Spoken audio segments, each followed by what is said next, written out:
Eu só vim aqui porque fui chamado, só vim aqui porque fui chamado. Meu capote de veludo, meu chapéu dourado. Eu também tenho um cavalo para andar montado. Meu capote de veludo, meu chapéu dourado.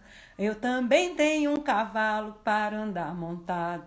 Eu só vim aqui porque fui chamado. Só vim aqui porque fui chamado. Meu capote de veludo, meu chapéu dourado. Eu também tenho um cavalo para andar montado. Meu capote de veludo, meu chapéu dourado. Eu também tenho um cavalo para andar montado.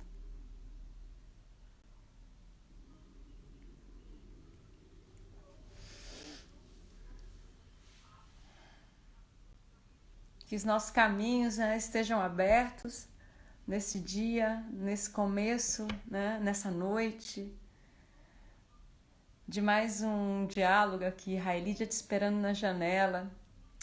O que é o Railídia te esperando na janela, né, gente? É uma é um encontro, são encontros para a gente conversar, são encontros para a gente pensar um pouco na vida nas cidades, né? Eu comecei a fazer essas lives para a gente poder trazer pessoas, convidados, amigos, né? Que tragam para a gente o que pensam, né? Sobre vivências comunitárias, vínculos comunitários, pessoas que pensam sobre isso e que escrevem e que fazem disso sua vida, seu ofício, né?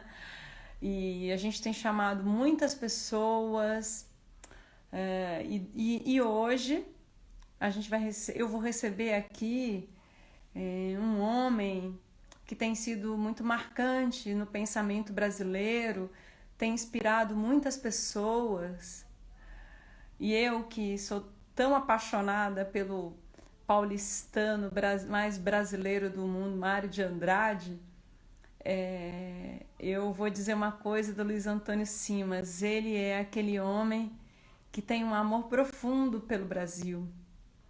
E até me comovo, é um homem amoroso, né? E que dedica sua vida a falar desse Brasil, né? Que não é o Brasil oficial, mas é um Brasil que resiste há tantos anos, né? Há tantos séculos, produzindo rituais que nos fazem continuar, que nos fazem permanecer.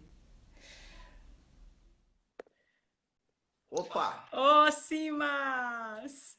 E aí, Rai, tudo bem? Tudo bom e você? Tudo na paz, na medida do possível, né? Do que a gente pode ficar bem nessa circunstância, tá tudo bem, tá? Família tá com saúde, então aí já funciona bem. É isso mesmo, né, Simas? Você vê que é uma frase tão bonita essa que você falou, né? E é uma frase que é muito comum à nossa população, ao povo brasileiro, né? A família está com saúde, né?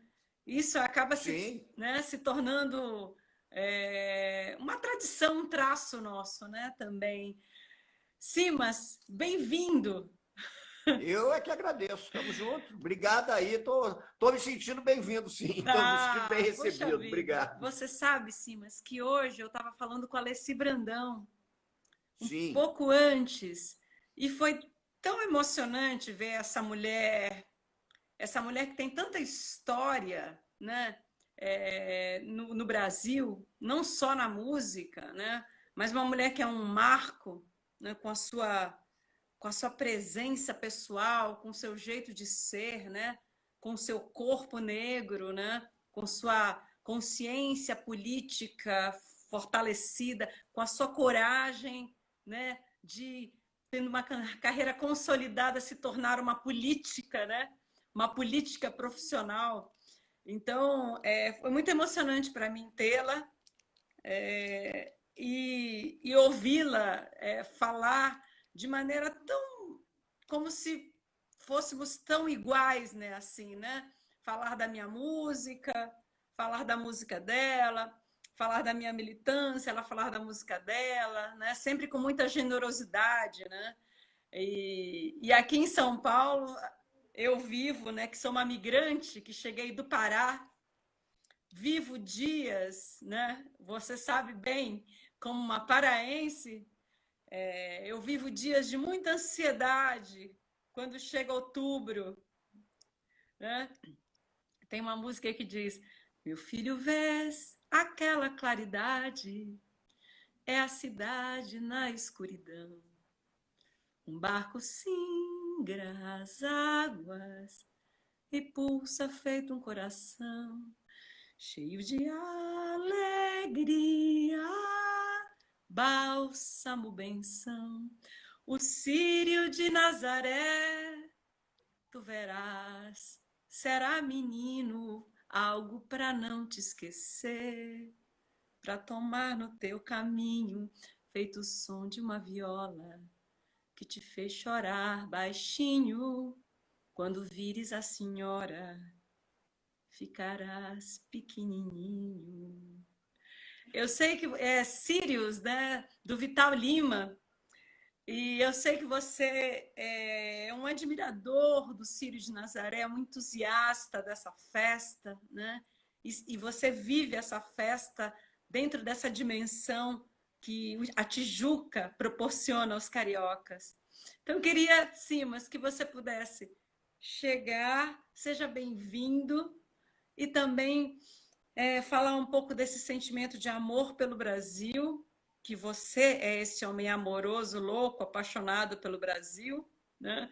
E também falar dessa tradição, né, do Círio de Nazaré, que se torna uma grande comemoração, uma forma de organização popular. E eu aqui, com o coração pequenininho, na cidade de São Paulo. Bom, primeiro, boa noite, Rai, boa noite a todo mundo que está acompanhando aí, né? E outubro é um mês marcante nas festas da fé do Brasil, porque é o mês do Círio em Belém e o mês da festa de Nossa Senhora da Penha no Rio de Janeiro, né? Sim, a festa da que foi uma festa muito marcante, que hoje não tem o mesmo impacto que o Círio de Nazaré tem, mas a festa da Penha foi uma festa fundamental na história do samba do Rio de Janeiro, né? Nas construções de sociabilidades, enfim, da população carioca. E o Círio é uma referência fundamental. Me parece, é uma coisa que eu tenho pensado com muita frequência nos últimos anos, né? Eu acho que existe um embate, eu acho que existe uma guerra, eu acho que existe um confronto entre o Brasil, né, e a brasilidade. Eu tenho cada vez mais trabalhado numa linha reflexiva de colocar o Brasil e a brasilidade em confronto. Quando eu falo Brasil, né, a gente está falando, na verdade, do Estado-nação, né, de um Brasil institucional, né, desse Brasil da colonialidade, desse Brasil que é um projeto que deu certo, né? Porque o Brasil foi projetado para ser um país desigual, o Brasil foi projetado para ser um país concentrador de renda, o Brasil foi projetado para ser um país racista, para ser um país heteropatriarcal, né, branco. Isso é um projeto que deu certo. Mas, ao mesmo tempo, isso é que é fascinante. Ao mesmo tempo, nós temos a brasilidade, né? A brasilidade que é essa incomensurável maneira, né, brasileira de lidar com a vida, né? São os nossos modos de fazer a vida, as maneiras como a gente celebra o nascimento, as maneiras como a gente lamenta a morte, as maneiras como a gente cultua os deuses e as deusas, as formas como a gente come, as formas como a gente se veste, as formas como a gente cria, né, redes de sociabilidade, redes de afeto, de proteção social. Então, essa brasilidade, o Círio é uma festa da brasilidade, né? É uma festa da brasilidade, e eu acho lindo no Círio, porque eu acho que o Círio tem uma característica maravilhosa, né? O Círio tem aquela característica de profanar o sagrado e sacralizar o profano o tempo todo, né? Porque acho que isso é muito da cultura brasileira, né? É bacana demais, porque a gente profana o sagrado e sacraliza o profano. Então, você pega um pensador como Mircea Eliade, um pensador europeu, né, importantíssimo, adoro ele, mas sobre o sagrado e o profano, e essa fronteira entre o sagrado e o profano que se estabelece, por exemplo, lá, aqui não existe, né? Você pega o Sírio e você vai me dizer onde é que o sagrado começa, onde é que o profano começa, onde é que o sagrado acaba, onde é que o profano acaba. O Sírio é isso. E eu acho que isso é a beleza da nossa cultura, né? A beleza da brasilidade é sacralizar o profano, é profanar o sagrado, e a gente vive nessa dimensão do rito, né? Porque o rito é que interessa, a fé não interessa, a fé não é a questão relevante. Relevante é o rito, né? E isso é que eu acho bacana demais. O Brasil é isso, o Brasil essas formas de ritualização da vida, né? Isso é muito bonito. E o Sírio é isso, o Sírio é uma beleza absoluta, né? O Sírio é essa celebração da brasilidade. Talvez, né, até a maior celebração disso que a gente imagina como brasilidade, dessa nossa cultura de festa, né? O Sírio é a frase do Beto Sem Braço, o que espanta a miséria é a festa, né? Não só a miséria porque tem uma economia da festa, né? Mas não é só essa miséria da grana, não, mas é a festa espanta a miséria existencial também, né? A festa leva a gente a uma outra dimensão, né? Uma dimensão da beleza do mundo. Então é por aí, eu acho que é por aí.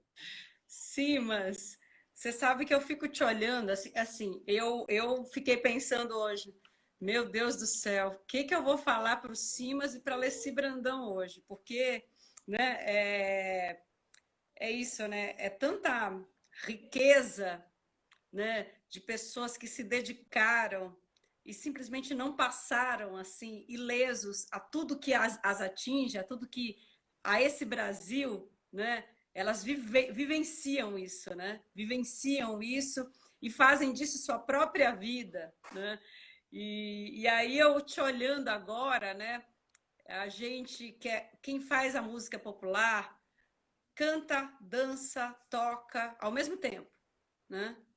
Fazendo várias coisas ao mesmo tempo, um único cidadão, né? Eu aqui te ouvindo, olhando as pessoas nos comentários, lá vem a aula, aulão, Não, que cima, isso.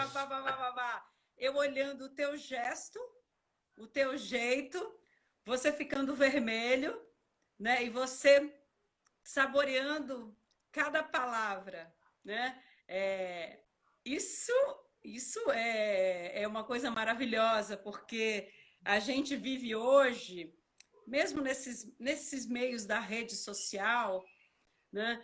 É que parece que todo mundo repete sempre a mesma coisa, todo mundo quer ser do mesmo jeito, as pessoas abrem mão da peculiaridade, né? Das suas peculiaridades. Não, o que eu quero te perguntar é isso, Simas.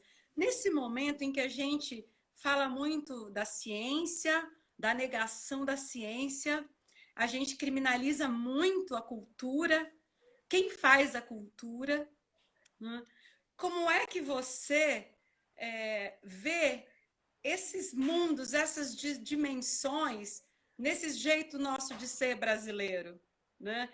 E mais uma coisinha, como é que essa brasilidade, né? Que você até me perguntou naquele Rai na Roda, como o Brasil faria a revolução, né? Como esse caldeirão de brasilidade poderia ser essa nossa arma?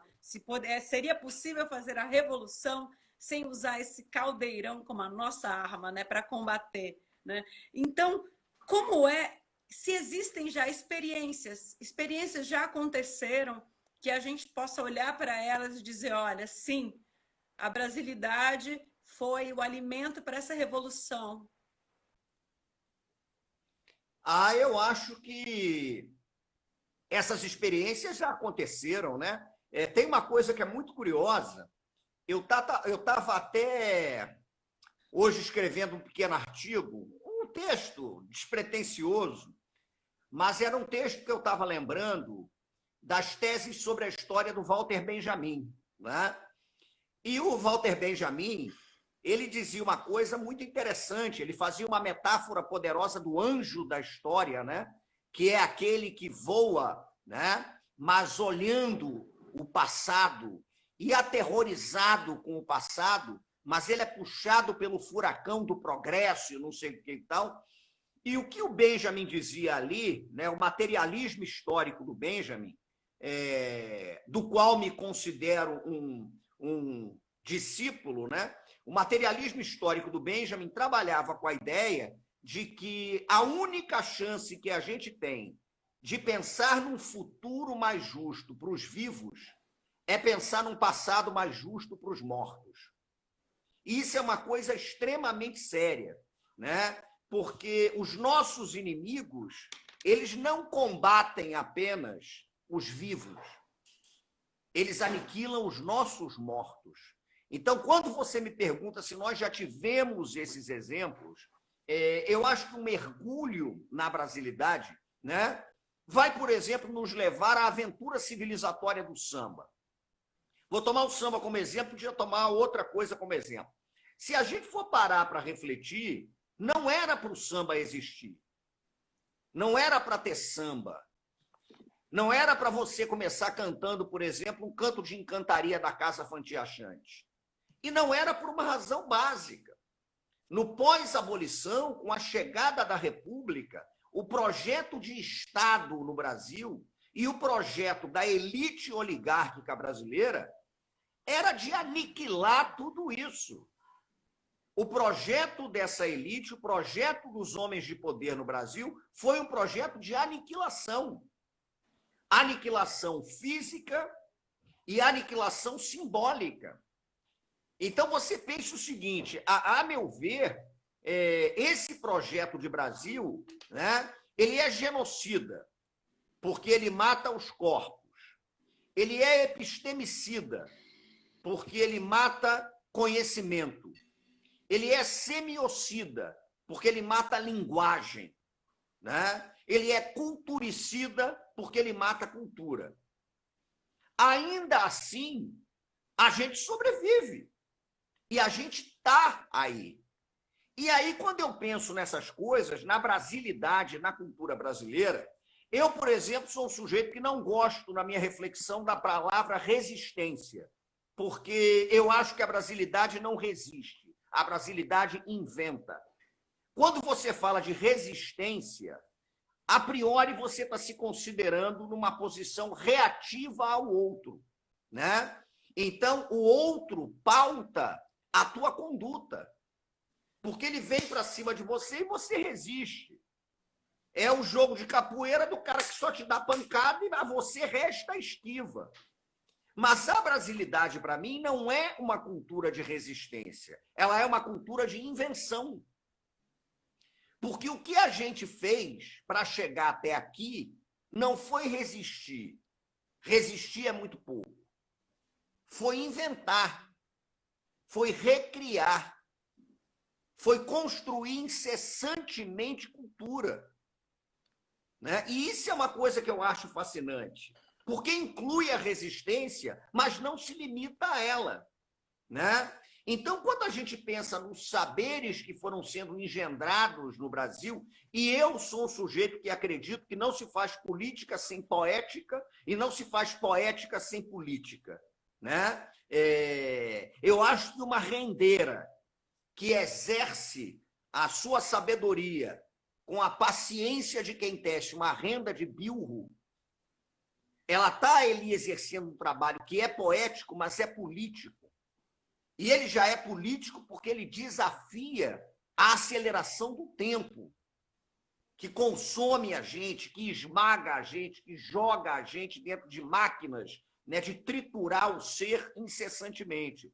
Quando eu penso, por exemplo, nas culturas de terreiro, que eu acho que apresentam soluções muito importantes para o Brasil, né?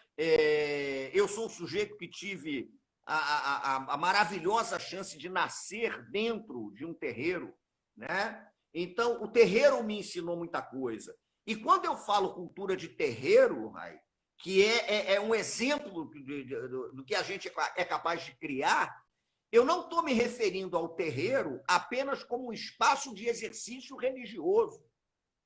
Eu estou me referindo ao terreiro como qualquer espaço praticado na dimensão do encantamento do mundo. Nós dois agora estamos terreirizando o Instagram, né? Quando você canta na roda, por exemplo, do Ó, você está terreirizando o Ó. Um bate-bola, quando brinca no carnaval, o terreiro do bate-bola é a roupa que ele está usando, né? Um caboclo de lança, a roupa é o terreiro, ele terreiriza-se, porque o primeiro terreiro do mundo é o corpo da gente, né? Isso é muito bonito. Então, me parece que nós já conseguimos sim, né?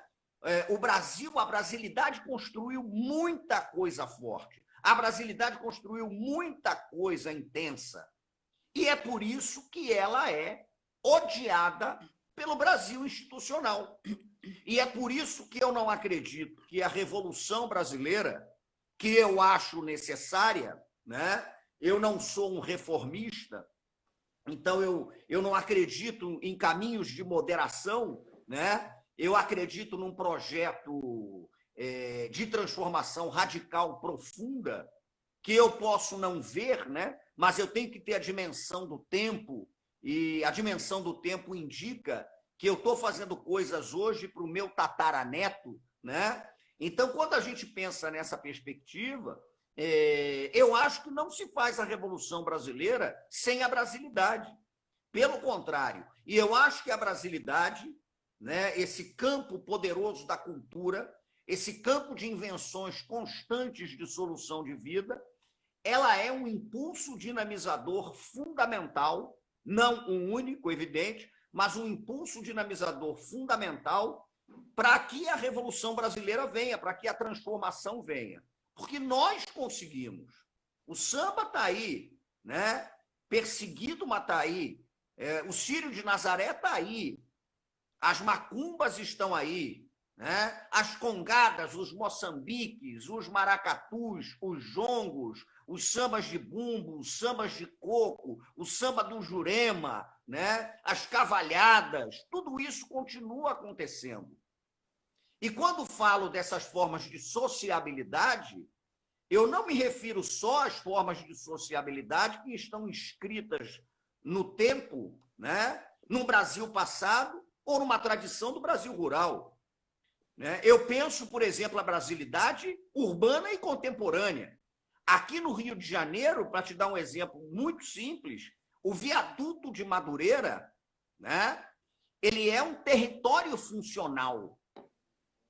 Mas quando começa o baile charme, debaixo do viaduto de Madureira, e os corpos dançam, você está terreirizando aquele território funcional, né? E você está inscrevendo o seu corpo na dimensão do transe. Não no sentido do transe de receber alguma coisa, não, mas transitar para uma dimensão de liberdade do mundo. Então, a cultura, né, ela te leva a essa dimensão. Pô, a Marquês de Sapucaí é uma avenida horrorosa, mas quando uma escola de samba dobra o cotovelo, alguém cospe uma cachaça ali na entrada, o repique chama a bateria, o cavaco dá o acorde e o samba entra, você terreirizou aquilo. Então, nós somos capazes incessantemente de produzir terreiros. E essa, para mim, é uma pauta urgente para o Brasil. E é uma pauta que tem que estar colocada no debate político.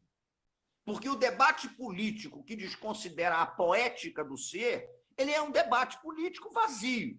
Você vai mudar aqui, né? Mas essa mudança vai ser uma mudança frouxa, essa vai ser uma mudança circunstancial, importante, porque você conquista uma coisa ou outra, né? Mas eu acho que a gente tem que pensar mesmo a dimensão do ser brasileiro com uma radicalidade mais profunda. Então, eu digo para a tua pergunta o seguinte, nós produzimos terreiros incessantemente, né? Estamos numa situação complicada para Dedéu, mas é o tal negócio, é o Garrincha com aquele marcador na frente, né? Aparentemente, a bola está mais para o marcador, mas a astúcia do drible do Garrincha era saber que você tinha que ir para o espaço vazio. Então, às vezes, é no vazio que você constrói a vida, né? Então, a política e a poética do vazio, eu acho que são fundadoras de um certo ser brasileiro e elas têm que ser colocadas em pautas políticas institucionais, sim, porque é a partir daí que eu acho que a gente pode construir um processo de transformações mais, inclusive, bonito. Porque eu também insisto na ideia de que a brasilidade é produtora incessante de beleza, né? Como um mecanismo de encanto do mundo. Então, acho que é por aí que a gente tem que agir. E essa é a relevância da cultura. E essa é a relevância de ter gente entranhada na cultura, como é o teu caso, com essa disposição importantíssima para participar da política institucional. É por aí que eu acho que a banda toca. Agora você levantou para eu cortar. Vamos lá. Então, sim, mas você sabe que todo esse eu já mudei 3 vezes de coisas que eu ia te perguntar, né? Porque você vai também, né? Não, mas Sempre eu também não sei nem o que eu tô. Você me pergunta, eu saio falando, aí meu pronto. Pensamento, aí eu ia falar isso, agora eu vou falar outra coisa. Mas o que é maravilhoso, né? É que eu fico entusiasmada também. Essa minha candidatura, sabe, sim, mas tem sido um grande prazer para mim, uma grande construção, né? E uma militância explícita, né? Então, quando você fala essa nossa capacidade de produzir terreiros, né? Está na minha plataforma de campanha, né? Uma das questões que a gente colocou lá, né? E aí eu agradeço muito o Fernando Segeri, que é incansável nessa sistematização de ideias, de sentimentos, né? Vetaí é meu guru, entusiasmado com a campanha. E, claro, toda a minha equipe, é que essa parte tem sido muito, assim, a gente tem debatido muito, que não são ideias de hoje, são ideias de uma vida inteira, né? E aí a gente coloca da necessidade de reconhecimento institucional, que a administração pública reconheça espaços simbólicos, territórios simbólicos, como, por exemplo, os entornos culturais dos estádios de futebol.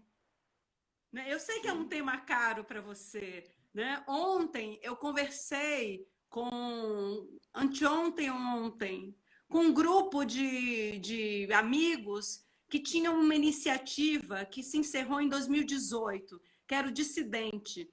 A sede Dissidente reunia uma série de torcedores do Palmeiras que ali era um terreiro, né? Sim. Pelo seu simbolismo, pelo seu palco de criação, de recriação, onde se comia, onde se bebia, onde se conversava, onde se homenageava, onde se batia a cabeça, onde se ficava, onde se aglomerava para assistir os jogos do Palmeiras, mas para receber os amigos em dias que não eram dias de jogos. Se ressignificavam aquele espaço, aquela rua, né? E aí o Palmeiras, infelizmente, o 2018 terminou, né? A sede fechou as atividades, né? E também existe um movimento, né, que é do estádio, da administração do estádio também, que é uma das coisas mais terríveis, que é o bloqueio, a barreira ali que impede que, se você não tem o ingresso, você não pode entrar, né? Então, uma das coisas que a gente tem conversado muito é justamente pelo fortalecimento dessas iniciativas, porque tem torcedores, um grupo de torcedores que tem o movimento Ocupa Palestra, porque a rua se transformou em Rua Palestra Itália, que é para a gente ocupar, para a gente tomar a rua, né? Entrar e fazer vivo o nosso terreiro.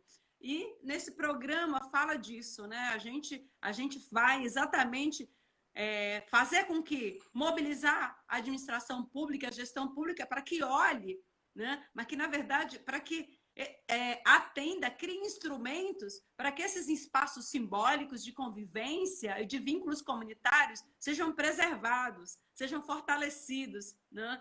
E não simplesmente porque, quando você fala em futebol, em torcida de futebol, o único diálogo institucional que o futebol tem, os torcedores, é com a PM. Mas isso é mesmo. E eu acho que é uma coisa crucial, porque quando a gente pensa no futebol, eu terminei agora um livro sobre o Maracanã, né? Que vai se chamar Maracanã, uma biografia, quando a cidade era terreiro. Então, é um livro curioso, porque eu parto do Maracanã para pensar o Brasil, enfim, pensar essas coisas que a gente gosta de pensar.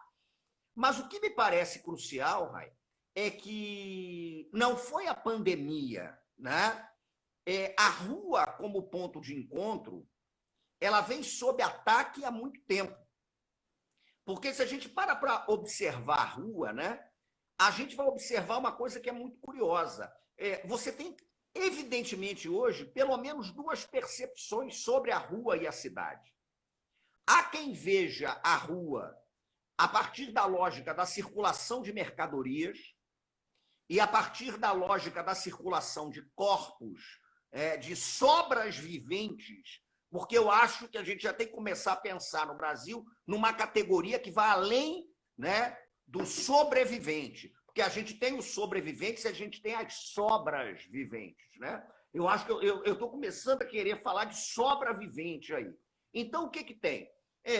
Tem uma percepção de cidade que acha que a cidade é um ponto, né, fundamental para a lógica da circulação,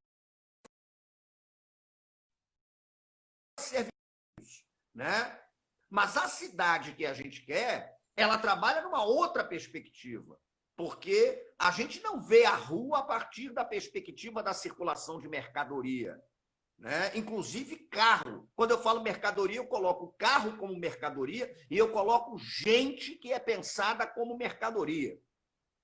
Porque nós somos produto, o carro é produto. Nessa lógica insana do capital, tudo é produto. Agora, a gente pensa a cidade na dimensão do encontro. E a gente pensa a rua na dimensão do encontro. Isso é um elemento fundamental. A nossa grande disputa é pelo imaginário do mercado, porque eles pensam o mercado financeiro e a gente pensa o mercado de Exu, né? Que é o mercado do encontro, é o mercado na encruzilhada, é o mercado em que as trocas simbólicas acontecem, é o mercado em que as pessoas constroem seus laços incessantes de sociabilidade. E o entorno do estádio de futebol é fundamental para isso. A barbearia de rua é fundamental para isso. O açougue de rua é fundamental para isso. A feira é fundamental para isso. A cadeira na calçada é fundamental para isso, né? A quitanda é fundamental para isso. Eu estou falando de quitanda, não estou falando desses hortifrutis que parecem enfermaria de fruta, né? Mas são construções incessantes de sociabilidade. E são percepções. Eu nem estou usando mais a expressão olhares sobre a cidade, porque quando a gente fala olhar, a gente já pressupõe a visão, né? E isso é uma perspectiva muito eurocentrada, né? A gente não olha a cidade, a gente percebe a cidade, porque a gente está escutando a cidade, a gente está sentindo o cheiro da cidade e a gente está olhando também, né? Então eu estou preferindo falar perceber, né? Ao invés de olhar, né? Mas a gente percebe a cidade a partir dessa multiplicidade. Então, o estádio de futebol é isso, pô. Eu cresci no Maracanã terrorizado o tempo todo, né? Com cheiro de laranja-lima. Cheiro de laranja-lima é o cheiro da minha infância. E era a laranja-lima que era vendida na entrada do Maracanã. E os nossos afetos são construídos nessa perspectiva. Pô, então, isso é uma pauta que eu acho absolutamente crucial. Aqui no Rio, né, houve um movimento muito bonito chamado Maraca é Nosso. Na medida em que eu pude participar, eu participei, né? Mas a turma que liderou esse movimento, uma turma muito boa, era uma turma que pensava o futebol, né, como um elemento de construção incessante de brasilidade. Porque cá para nós, né, tem coisa mais ligada à brasilidade do que a maneira como a gente um dia resolveu jogar bola, né? O futebol brasileiro é isso. E a torcida, os nossos modos de frequentar o futebol também, né? É aquela coisa do Enuc Barijó de Exu, né? A boca que tudo come, tudo devolve. Então a gente recebeu o jogo britânico, o jogo do chuveirinho, né? O jogo da troca de passes escocês, né? E nós engolimos isso e restituímos isso ao mundo como drible, como ginga, né? E inclusive nos modos de torcer, pô. Então essa é uma pauta crucial, não tenha dúvida. Pode ter certeza de uma coisa, o futebol é um sintoma do Brasil. Enquanto você não tiver, né, uma dimensão efetivamente popular do futebol e do ato de torcer, é porque o Brasil, a brasilidade, está perdendo.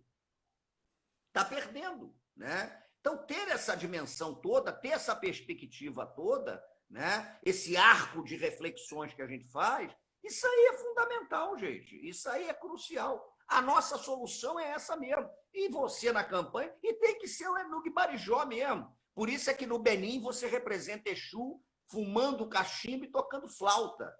Porque ele ingere o tabaco para devolver aquilo como som, né? Então são as nossas maneiras de reinventar o mundo o tempo todo. E uma delas é isso. Bom, o entorno do estádio é um espaço de construção de sociabilidade essencial para a vida urbana, não tenha dúvida. Simas, e eu mesmo, como alguém que vem de outro Brasil, né?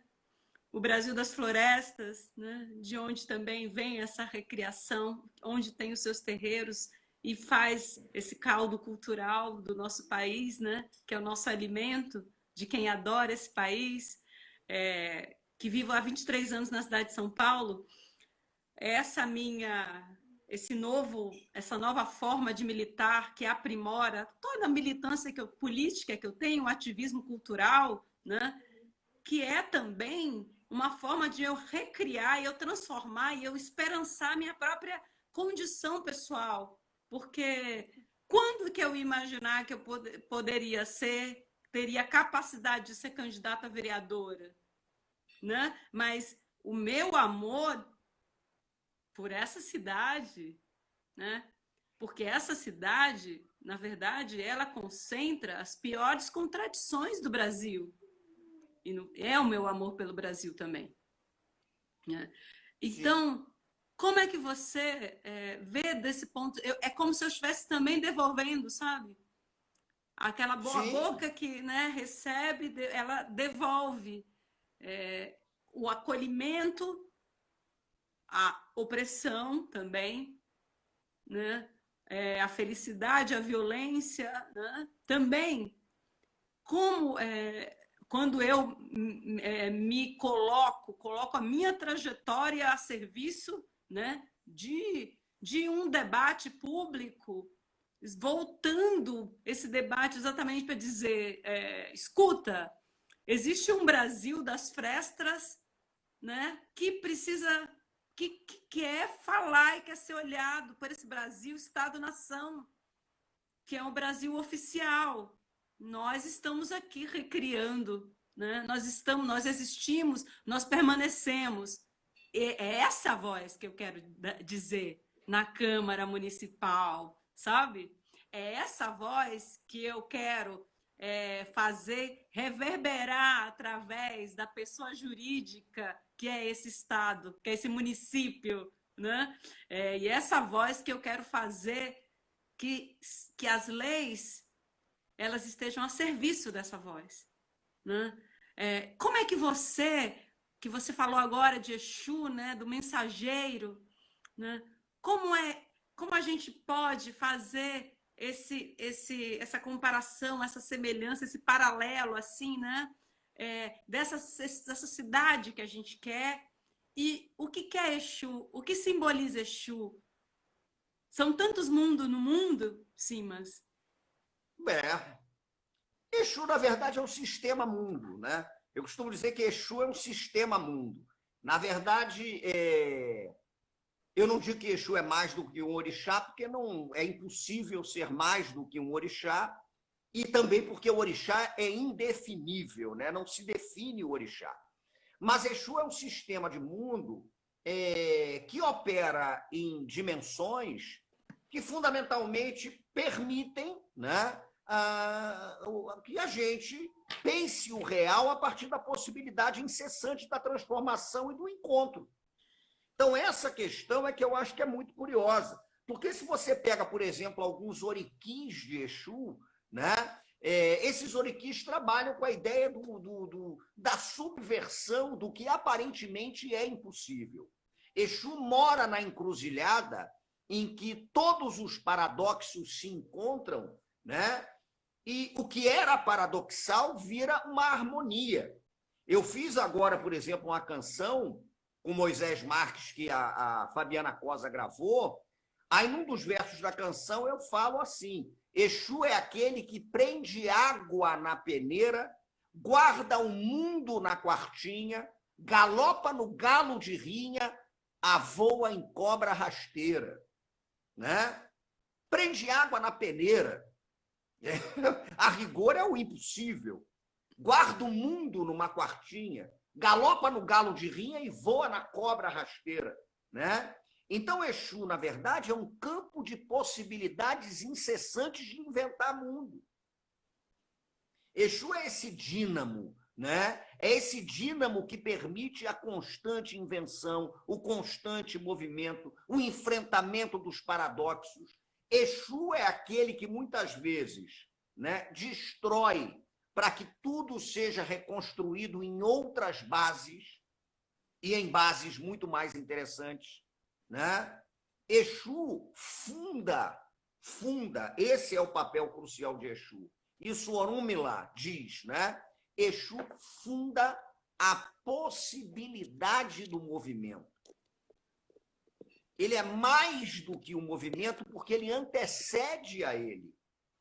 Né? Então, quando você pensa nessas interações, quando você pensa nesses mecanismos, nesses paradoxos, né? A flor e a faca, quando você pensa que o Brasil é a lama de Mariana, Exu te diz que o Brasil também é a lama de Nanã.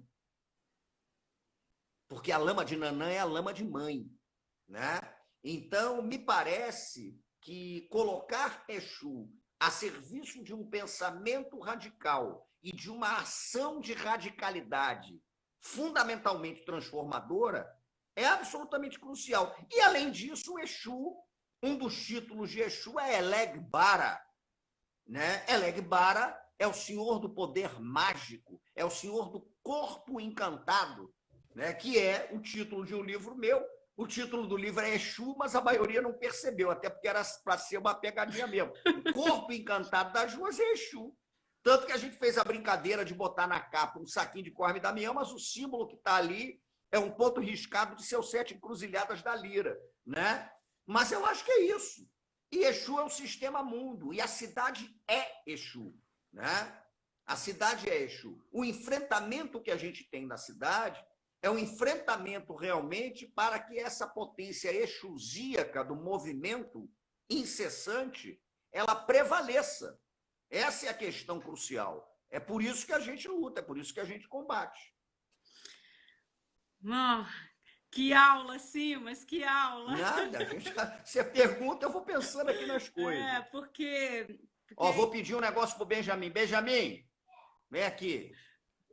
Pede para a mamãe, por favor, o carregador do celular para não correr risco de acabar a bateria, filho. Não, você sabe que eu estou fazendo a mesma coisa aqui, Simas. Estou Tá tentando bom, colocar aqui para não acabar a bateria. Você falou de Exu, eu falei com o Benjamin, cujo nome dado por Exu é Exu Femi. Quando o Benjamin fez a cerimônia iniciática para receber o nome, Exu deu a ele Exu Femi, aquele que é amado, é querido por Exu. Mas Exu é isso mesmo, né? E são esses paradoxos. E, ao mesmo tempo, né, é interessante, obrigado, é interessante porque quando eu terminei essa canção com Moisés, que a Fabi gravou, o último verso dela diz que quem bate paó na esquina, na vida não anda só, né? Então, o bater paó, você bate o paó para Exu, no padê de Exu, né? Na vida não anda só, mesmo que não tenha ninguém do seu lado, Se você bate o pau na esquina, você não está sozinha nunca, né? Não tem como, porque você está evocando, né, o que eu acho crucial, inclusive, para se pensar a cidade. Você está evocando a grande espiritualidade da rua e você está evocando toda a ancestralidade que frequentou essas ruas, né? Então, isso é uma coisa braba, é seríssima. E você sabe que uma grande inspiração minha, e estava aqui uma das pessoas que, não sei se ele ainda está, mas uma das pessoas que me apresentou o Mário de Andrade, né, que é o Lincoln Antônio, que eu acho que você conhece, né, um pianista, né, Sim, compositor, um grande companheiro, acho que um dos grandes músicos brasileiros e pensadores, uma pessoa doce, querida, né, que me apresentou o Mário de Andrade, ele e o Grupo Abarca, meus amigos muito queridos. E o Mário, quando você falou um pouco antes, né, dessa elite brasileira que ela simplesmente ela é o grande motor desse Estado, desse Brasil, Estado-nação, né, que oprime esse outro Brasil, né, que é o Brasil dos ritos, né, o Brasil da criação, da recriação, né? E o Mário de Andrade, ele tinha um sonho, né? Ele era esse homem loucamente apaixonado pelo Brasil também, viu, Simas? Né? sim, Um homem apaixonado pelo Brasil e que ele acreditava muito numa coisa que parece o óbvio, e ele lutou por isso. Ele lutou não apenas como um trabalhador da cultura, como um artista, como um educador, né? Como escritor, poeta. Ele lutou também como um gestor público. O Mário de sim. Andrade queria educação e cultura para todos, né? E ele tinha uma consciência muito grande de que anticolonialista, né? Quando ele faz aquele poema A Bancada da Escrivaninha em São Paulo, né? Na minha casa, na Rua Lopes Chaves, de supetão senti um friume, fiquei trêmulo, muito comovido com o livro Palermo olhando para mim. Não vê que me lembrei que lá no norte, meu Deus, muito longe de mim, na escuridão da noite, na escuridão da noite que caiu, um homem pálido, magro, cabelo escorrendo nos olhos. Depois de fazer uma pele com a borracha do dia, faz pouco se deitou. Está dormindo. Esse homem é brasileiro que nem eu. Então, isso me emociona muito, esse poema, né? Porque essa oposição norte-sudeste, norte-sul, né? Colonizadores, colonizados, o Brasil que não é o Brasil, que mais é, na verdade, o Brasil que não enxerga o Brasil, né? Porque o projeto do Brasil é não enxergar, né, esse grande Brasil. Então, eu queria que você falasse um pouco exatamente sobre como ator você conhece o trabalho do Mário, como você vê o Mário de Andrade, vê o Mário como esse inspirador e como essa brasilidade, né, que foi tão defendida por ele, né? Foi a época quando ele fez aquele movimento todo. E ele morreu também por isso, né? Dizem que o Mário morreu de desgosto, né? Porque ele Ó, tô foi. andando para buscar a tomada, hein? Mas pode Não, fica continuar. Fala. tranquilo, fica tranquilo. É... Mas Que diga, morreu de desgosto né? Morreu de desgosto por conta de um ideal de Brasil, né? Foi um defensor do Brasil e do povo brasileiro, dessa brasilidade que a gente tanto fala aqui, Simas. Eu acho que o Mário ele realizou essa guerrilha usando a brasilidade contra esse Estado-nação opressor e excludente, racista. O Mário é de uma geração, aquela geração dos inventores do Brasil, né? E o Mário tem uma coisa que eu acho fascinante, porque o Mário mergulhou no Brasil a partir do profundo das leituras de duas coisas aparentemente opostas.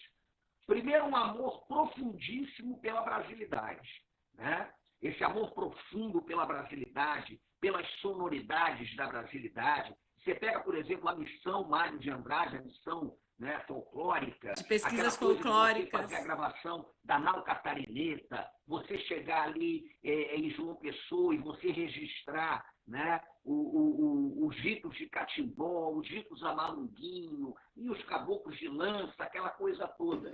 E o Mário, ao mesmo tempo, foi um cara muito impactado pela leitura que ele fez dos românticos da Alemanha. O Mário aprendeu alemão sozinho para ler esses caras, né? E os caras inventaram a Alemanha, exatamente em cima de uma certa ideia de cultura e tal. E o Mário é o sujeito que quer fazer uma coisa muito parecida com isso aqui no Brasil. Então, esse mergulho dele no Brasil possível, porque o que o Mário pensou foi o Brasil possível, né? A possibilidade de fundar um Brasil a partir da cultura. O Mário pertenceu a uma geração que, reconhecendo os horrores da nossa formação histórica, né, acreditavam que a chance que você tinha de resolver minimamente o problema brasileiro diante do horror da nossa formação, né, era exatamente você pensar a brasilidade no campo da cultura. E como é que construiu-se aqui um caldo de cultura múltiplo, né? Um caldo de cultura, digamos, que fundamentalmente lidou com a alteridade, né? Um caldo de cultura que não é universal, é pluriversal, né? Porque a própria ideia de universo ela já restringe muito isso, né? Então, esse mergulho no pluriverso brasileiro, né? E eu acho fascinante, porque o Mário se preocupou muito em perceber um Brasil que estava presente nessas coisas que a gente está falando, que aparentemente, né, são deixadas de lado, são corriqueiras. É um Brasil que se manifesta no sabor, né? É o Brasil que se manifesta na sonoridade, é o Brasil que se manifesta na arte do ceramista, na arte da rendeira, é o Brasil que se manifesta nas modinhas, é o Brasil que se manifesta nas gestas sertanejas, é o Brasil que se manifesta nas maneiras encantadas de cultuar os seus deuses. Então, isso é uma perspectiva que é muito interessante. E eu acho que nós, que temos essa percepção e adoramos o Mário, o nosso papel, né, posso parecer tresloucado dizendo isso, é dar o passo além do passo que o Mário deu. Porque o Mário registrou. Eu acho que a gente tem que ir além do registro para chegar na vivência, né? E o próprio Mário reconhecia isso, porque ele registrava apaixonadamente, mas a vivência, né, era uma dimensão mais complicada para ele. Então, o Mário fez o trabalho dele. O Mário é um disparador. O Mário é um dos construtores da civilização brasileira, né? E a maneira que a gente tem de honrar o legado do Mário é pensar na tradição, não como um elemento estático, mas como um elemento que nos impulsiona para frente, né? Então, eu acho que o Mário é muito isso. Eu penso muito no Mário e nos trabalhos que a gente faz, quando eu penso na dimensão da tradição, por exemplo, nos candomblés de Angola. Porque para os candomblés de Angola, o índice, né, que representa a tradição é Nizaratembo. E o símbolo de Nizaratembo é uma escada com uma seta apontada para cima. E aí os bacongos dizem que aquela escada é o tempo e a tradição. Por quê? Porque você precisa do primeiro degrau. Porque sem o primeiro degrau você não sobe. Mas você precisa subir também. Porque se você fica só no primeiro degrau, aquela escada não tem função nenhuma. O Mário, né, ele é um primeiro degrau dessa escada de Nizaratembo na cultura brasileira. Ele é aquele que nos dá um apoio, né, para que a gente suba. Porque a grande dimensão de tempo, a entidade, o inquice, né, é a dimensão exatamente de saber que nós somos aqueles que estamos pisando no primeiro degrau e que a maneira que temos de honrar o primeiro degrau é querer chegar lá em cima da escada. É sempre o elemento que dispara, né? É a mesma coisa do pensamento ancestral, porque de vez em quando você me pergunta, eu fico aqui viajando. Me pergunta, uma vez me perguntaram, voltei para as nossas despedidas. O pensamento ancestral ainda vale para hoje, Simas? É isso que eu estava falando, mas não posso me despedir sem completar. O pensamento ancestral só é ancestral porque é contemporâneo. Se ele não for contemporâneo, ele não é ancestral, né? Então, um barato do pensamento ancestral é porque ele só é ancestral porque é contemporâneo. Senão, ele não seria um pensamento ancestral, né? O que aponta a ancestralidade é fazer sentido no presente. Essa é a dimensão da ancestralidade. As pessoas, às vezes, confundem muito o pensamento ancestral com o pensamento antigo, né? O pensamento antigo é aquele que está lá. O pensamento ancestral é aquele que fala com o presente e, se é ancestral, certamente vai falar com o futuro. Essa é a dimensão que a gente tem que pensar. Ainda bem que você me chamou de volta para eu concluir, que senão a gente ia terminar sem essa dimensão da ancestralidade. Essa é a dimensão da ancestralidade, é fazer sentido para a gente hoje. É por aí que a banda toca. Sim, mas é aqui eu vi que entrou a Dorina. Ah, Dorina, minha amiga querida. Minha amiga querida. Pô, entrou quando a gente, depois, voltamos na nossa coisa, a Dorina entrou. Né? Então, a Dorina, querida, um beijo. Essa menina é uma guerreira.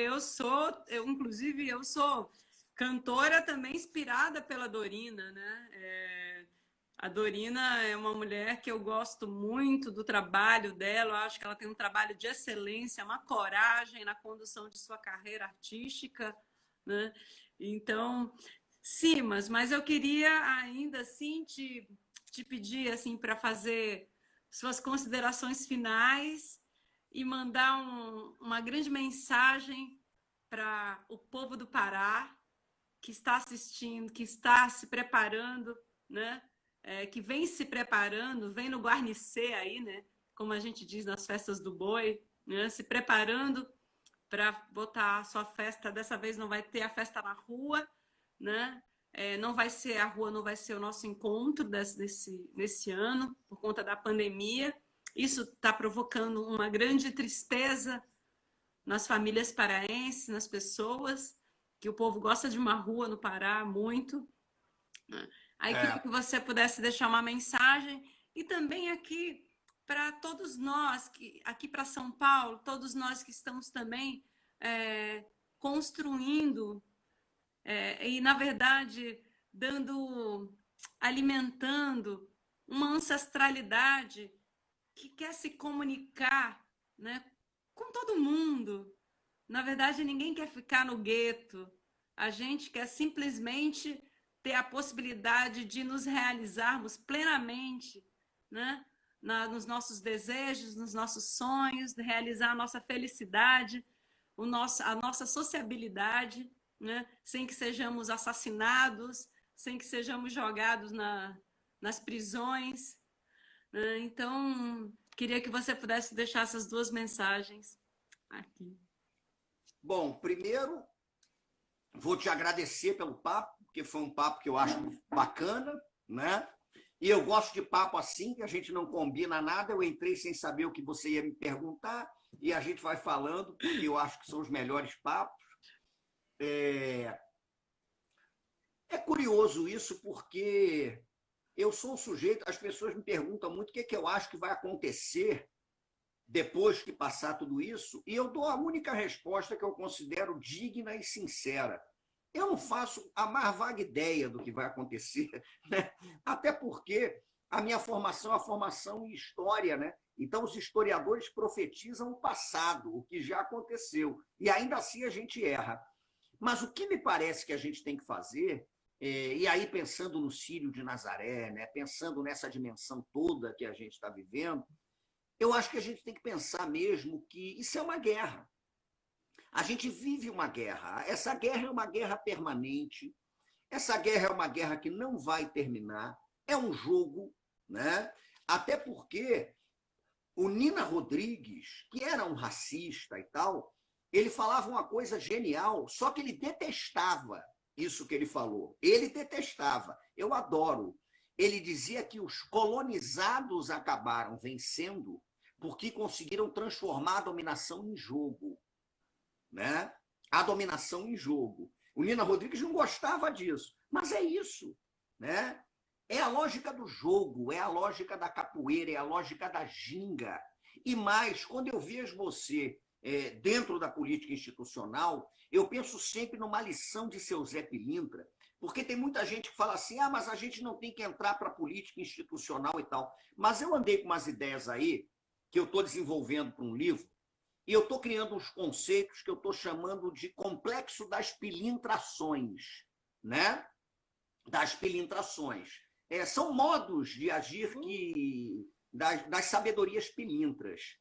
E eu estou elaborando um conceito em cima do que ensina esse filósofo brasileiro, que é Zé Pilintra, que é o conceito da adequação transgressora. Às vezes você só consegue transgredir se adequa. Por que Zé Pilintra dizia isso? Muito rapidamente, para não demorar muito. Não, mas pode falar, Simas. Porque diz a tradição que seu Zé Pilintra foi o mestre do catimbó de Jurema, né? E Zé Pilintra, né, acaba saindo da... Você está perguntando se o Nina não gostava disso, ele não gostava não, porque ele diz no livro que detestava esse tipo de coisa, essa cultura do jogo e tal, ele não gostava mesmo. Mas voltando aqui, agora ele tinha o amor e o ódio, o Nina vivia nessa encruzilhada terrível, né, de espanto, horror e beleza em relação ao Brasil. Mas voltando à história do seu Zé, o seu Zé Pilintra fazia uma coisa que era muito curiosa. O seu Zé Pilintra era o mestre do catimbó de Jurema. Ele era um catimbozeiro, né? Cultuado no Nordeste. Até que Zé Pilintra chega ao Rio de Janeiro com a chegada, evidentemente, dos nordestinos que o cultuavam. Então, Zé Pilintra, que era um mestre do catimbó, ele se transforma num malandro da macumba carioca, do homolocô, né? Da macumba carioca, da típica macumba carioca. E é curioso porque Zé Pilintra, quando trabalhava como mestre do catimbó, ele sempre usava a calça muito modesta, dobrada na altura do tornozelo, ele sempre trabalhava descalço, com um lenço extremamente simples, um chapéuzinho de palha muito modesto, e ele pitava um simples cachimbo de juremeiro. Ao chegar ao Rio de Janeiro e ser incorporado à linha das umbandas daqui, Zé Pilintra passou a ser um malandro elegantérrimo, que anda com terno de linho S120, que usa sapato bicolor, gravata grená, né? O chapéu Panamá. Mas aí eu digo que o grande mistério de Zé Pilintra é o seguinte: por que Zé Pilintra botou o sapato? Zé Pilintra botou o sapato para continuar trabalhando descalço. Zé Pilintra coloca o sapato para continuar trabalhando descalço. Zé Pilintra é aquele que se adequou a uma certa lógica, né, para transgredir e permanecer sendo o que ele era. O mestre do... Sempre foi uma arma do povo do Brasil. Muitas vezes a gente tem a dificuldade de entender isso, né? Nós construímos a civilização da brasilidade não pelo enfrentamento explícito e direto, mas pela adequação transgressora. E por uma outra lição de Zé Pilintra, que é o paradoxo do equilíbrio gingado. Porque, aparentemente, a ginga é o que te desequilibra. Zé Pilintra dizia, é a ginga que pode te manter equilibrado. Então, quando a gente pensa nisso, né, eu acho que a gente tem uma perspectiva para frente que é boa. A gente tem que ouvir esses sábios, a gente tem que ouvir esses mestres, a gente tem que pensar a radicalidade de um pensamento brasileiro. né, de um pensamento da macumba, de um pensamento da floresta, de um pensamento da beleza das águas, de um pensamento das grandes encantarias, da disponibilidade do ser. E a gente tem que pensar isso na dimensão da política e da poética. E quando você me falou da rua, para concluir, porque eu sei que ele falou assim, canta alguma coisa, eu vou concluir cantando duas coisas. Primeiro, uma coisa que eu fiz na pandemia, quando me falaram um dia que uma pessoa me falou, um amigo, que estava desesperado porque não estava mais conseguindo sair para a rua na pandemia e tal, e a gente também não estava saindo, e que a rua vazia dava uma tristeza profunda nele, né? Eu vejo a rua vazia, eu estou sentindo que a gente está morrendo. Aí eu ouvi aquilo, fui para a minha janela e peguei o violão. Eu, em geral, primeiro faço, quando eu faço melodia, eu faço primeiro melodia, depois eu letro, né? Dificilmente eu faço uma letra para botar melodia. Em outras parcerias, os parceiros mandam melodia, eu boto letra, é uma zona. Mas nesse dia eu fiz a letra e a música, porque ele falou isso, pô, a rua está vazia, eu estou triste. Aí eu fiz uma canção que é mais ou menos assim. Vou lembrar dela. Relevem, porque não sou cantor e estou falando com cantoras. Mas a canção é assim. O feitiço que atiça o catiço rompe a noite sem fazer esforço. É o toque do tambor num rebuliço, no fio da navalha no cafofo. Marabô convocou seu tiriri. Calunguia chegou lá da porteira. Exu do Lodo avisou, eu moro aqui. Sete saias chamou Tata Caveira. Tranca-rua chegou na encruzilhada, acendeu no luar sua centelha, vem cantando a cigana da estrada. Ganhei uma barraca velha, deu uma ventania, ô ganga. Gargalhando chegou Dona Maria, quem falou que na esquina ninguém anda, quem te disse que a rua anda vazia, quem falou que na esquina ninguém anda, quem te disse que a rua anda vazia, o feitiço que atiça um catiço, rompe a noite sem fazer esforço, é o toque do tambor no rebuliço, no fio da navalha no cafufo, Marabô convocou seu tiriri, Calunguinha chegou lá na porteira, Exu do Lodo avisou, eu moro aqui, Sete saias chamou Tata Caveira, Tranca-rua chegou na encruzilhada, acendeu no luar sua centelha, vem cantando a cigana da estrada.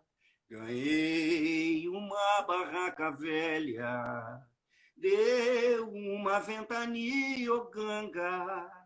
Gargalhando baixou Dona Maria, quem falou que na esquina ninguém anda, quem te disse que a rua anda vazia, quem falou que na esquina ninguém anda, quem te disse que a rua anda vazia, quem te disse que a rua anda vazia? A gente pode não estar nela, mas a rua continua cheia. Isso é fundamental. Sim, mas me deu uma vontade de... Pombagira me gargalhou aqui, me assustou. Isso aí eu chamei todo mundo. Chamei a opção de Exu. Ele falou, a rua está vazia. Eu falei, tá nada.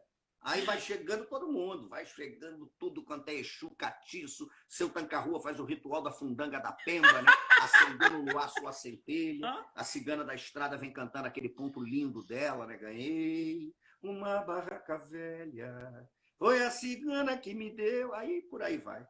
Enfim, é isso que eu queria dizer. A rua, por mais que a gente ache que está vazia, a rua está encantada, continua. O que a gente tem que fazer é estar disponível para o encanto.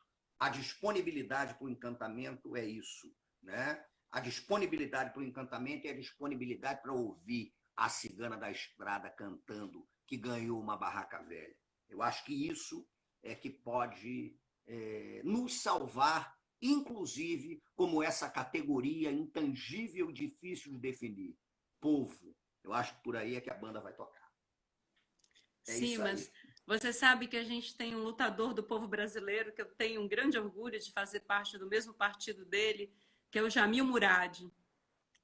Jamil Murad, um comunista histórico, e ele diz que você nunca sai de uma campanha política derrotado. Você sempre sai vitorioso, né? E o que a gente tenta trazer nessa campanha, que é representado, que tem a minha trajetória como esse alimento, digamos, principal, né? é exatamente a força do encantamento contra o desencanto, porque isso também é um traço, né, da nossa brasilidade, dessas armas que nós temos para fazer a revolução. Eu te agradeço muito, né? Obrigado. Para mim é um grande entusiasmo todo esse processo, né? E nós estamos aqui para marcar, para permanecer. Simas, muito Maravilha. obrigada. Então Eu te agradeço de novo a presença. Aí, para mim é uma honra estar aqui presente, falando com você, conversando, e desejo tudo de bom, muito encantamento aí na sua trajetória. E tamo junto. Vou ficar torcendo aqui do Rio. Pode deixar. Obrigada, Simas. Olha, Mário Obrigado. de Valeu. Andrade, quando ele viajou para o Nordeste, ele anotou muita música, né? E em 2003, o Lincoln está aqui, o Lincoln Antônio e a Sandra Ximenes, pegar aquele com cantarias, livros da encantaria, não lembro mais o nome, mas Cantigas de Encantaria, algo assim. A gente tinha lá também, a gente fez um trabalho que, na verdade, era das cheganças. A gente fez uma série de leituras de músicas que foram anotadas pelo Mário, né? E aí a gente fez uma apresentação na casa do Mário de Andrade. Entre as contava um pouco das histórias, né? Um pouco da nau catarineta, enfim, a barca, essa imagem, né, das grandes navegações pelo olhar do povo brasileiro, né, pelo olhar do povo, né, aproveitando-se de versos antigos, canções antigas, mas canções feitas, né, para a ocasião. E Mário anotava essas músicas tradicionais cantadas pelo povo. E a gente, em 2003, cantou essas músicas na casa dele. E uma das músicas que encerrava era essa aqui, Danças Dramáticas Brasileiras. Isso, Lincoln. Lincoln me salvou aqui. E aí, então, eu vou cantar aqui um pedacinho para me despedir. Agradeço demais, né, a todos vocês, a você, Simas, especialmente pela sua doçura, generosidade, e a todos que passaram aqui com a gente e voltaram para ouvir de novo, né, o finalzinho. Então, essa música é muito linda e é feita em cânone, né? Que é Adeus, meu lindo amor, eu vou embarcar até segunda-feira, terça, quarta, mais tardar. Eu vou embarcar. Eu vou embarcar. Adeus, meu lindo amor. Eu vou embarcar. Até segunda-feira, terça, quarta, mais tardar. Eu vou embarcar. Eu vou embarcar. Em cânone, as pessoas, quando acabava um, o outro continuava e entrava atrasado. Lindo. É isso, vamos embarcar. Obrigado, Rai. Sim, Saúde e mas sorte pra gente. Beijo. beijo na Candinha, um beijo no Benjamin, um beijo no Rio de Janeiro. O Rio Obrigado. está sempre no nosso coração também. Um beijo a todos os queridos que estiveram aqui com a gente. Saúde pra gente. Beijo. Saúde, um beijo, querido. Valeu.